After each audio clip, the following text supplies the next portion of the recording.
Hey everyone, and welcome to this explainer. I am super pumped to have you here today because we're looking at something truly fascinating. We're going to explore a really incredible piece of research by Wonga Ntshinga and the team over at SAP Research.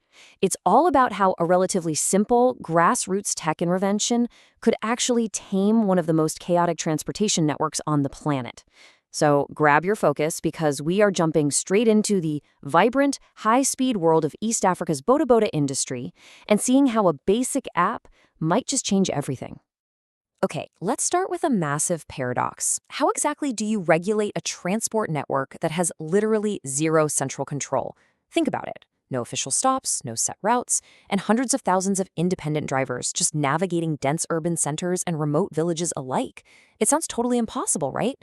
But as you'll see, the solution we're unpacking today proves that it's actually not. Here is our roadmap for today. 1. The Boda Boda boom. 2. Chaos on the streets. 3. A mobile solution. 4. Rating for self-regulation. And finally, future opportunities. All right, kicking things off with Section 1, the Boda Boda boom. So, to really grasp the solution here, we absolutely have to understand the origins and honestly the sheer scale of this transport lifeline. It actually grew from some pretty humble beginnings back in the 1960s. They were heavily used for smuggling goods and people from border to border between Kenya and Uganda, which, fun fact, is actually how they got the nickname Boda Boda. But the explosion in growth since then is just wild. By 2001, there were over 90,000 operators in Uganda alone, literally supporting about 7% of the entire population. And by 2012, the research notes over 200,000 operators just in Kenya's western province alone. It's just a total explosion of completely uncontrolled growth. So why did this spread like wildfire? Well, the economic pull is immense. A successful driver in Mombasa, Kenya, for example, can make up to $428 a month. In a region where formal employment can be pretty scarce, that's a highly lucrative livelihood. It's essentially a booming, cash-in-hand informal economy. And let's be real, for commuters, they are utterly indispensable. They save a ton of time, they offer actual door-to-door delivery, unlike traditional taxis that might drop you miles from your house, and they're totally demand responsive. Plus, their maneuverability is unmatched. A Boda Boda can just zip right around a massive traffic jam or navigate down these tiny unpaved alleys where a car simply has no chance. They fill a gap that no other mode of transport can touch. Which brings us to Section 2, chaos on the streets.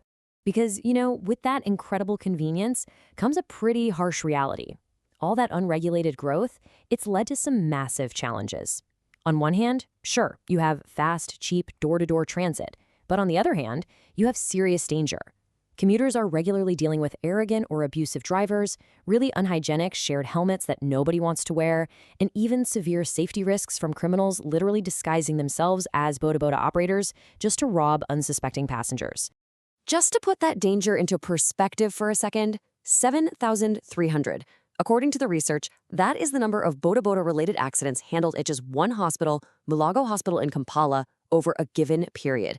It is essentially a public health crisis playing out on the streets every single day. And these systemic failures are putting lives on the line. Riders who don't wear gear, they are 27 times more likely to die in a crash. And honestly, the physics of it are just absurd sometimes. You'll routinely see up to 4 passengers miraculously balanced on a single small bike. You combine that with high rates of drunk driving, drivers bypassing driving schools for cheap, illegal training, and a total lack of medical insurance because the industry is deemed just too high risk, you've got a recipe for disaster. Something absolutely had to change. All right, Section 3, a mobile solution. So how do you fix a physical, messy, real-world problem involving hundreds of thousands of independent operators? Well, you turn to the tech they already have in their pockets.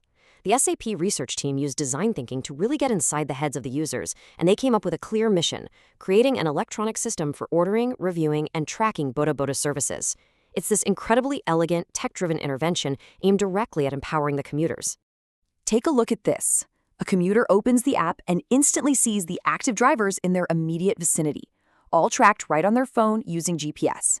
But notice those little stars next to the drivers on the map? They aren't just random dots, they're rated professionals. Say you tap on a driver, let's call him Malcolm here, it instantly pulls up his phone number, his email, and most importantly, his current 3-star rating based on past rides. From there, it is seamlessly easy to just request a ride directly through the app, either by logging in or just continuing spontaneously. Moving on to Section 4, Rating for Self-Regulation. Those stars, they are absolutely crucial.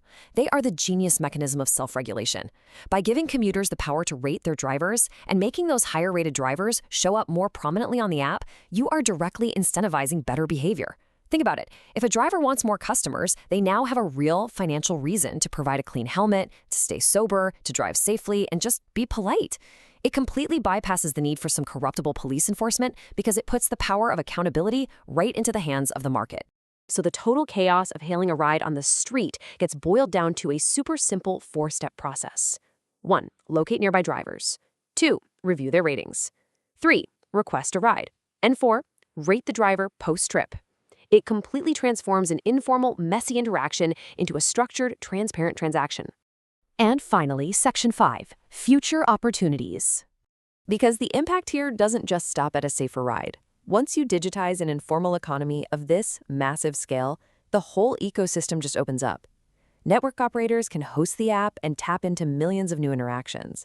The government can suddenly actually see the main transportation routes and traffic patterns.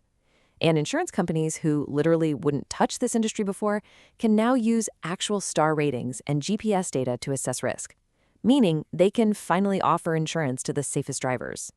And this leads to a massive shift, banking the unbanked. The researchers specifically highlighted the potential for M-Pesa integration. If you don't know, M-Pesa is this massive mobile money service in East Africa. Integrating it means cashless payments. This is huge because it removes the very real danger of drivers carrying around wads of cash that make them targets for robbery. Plus, it lets them link their earnings directly to M-Kesho savings accounts, officially bringing them into the formal financial sector. So I want to leave you with this provocative thought. Could the simple act of leaving a star rating on your phone be the key to formalizing and taming the world's most chaotic informal economies? The research from SAP strongly suggests that grassroots tech, when you put it directly into the hands of the people, has the power to self-regulate things that traditional governments have struggled with for decades. Thanks so much for hanging out with me for this explainer. If you want to dive deeper into this absolutely incredible SAP research paper by Wonga Ntshinga and his team and learn more about how mobile solutions are reshaping emerging economies, you've got to visit www.wongantshinga.com/research. And definitely don't forget to check out the podcast at www.wongantshinga.com/podcast for even more awesome insights. Keep learning, keep questioning, and I'll catch you on the next explainer.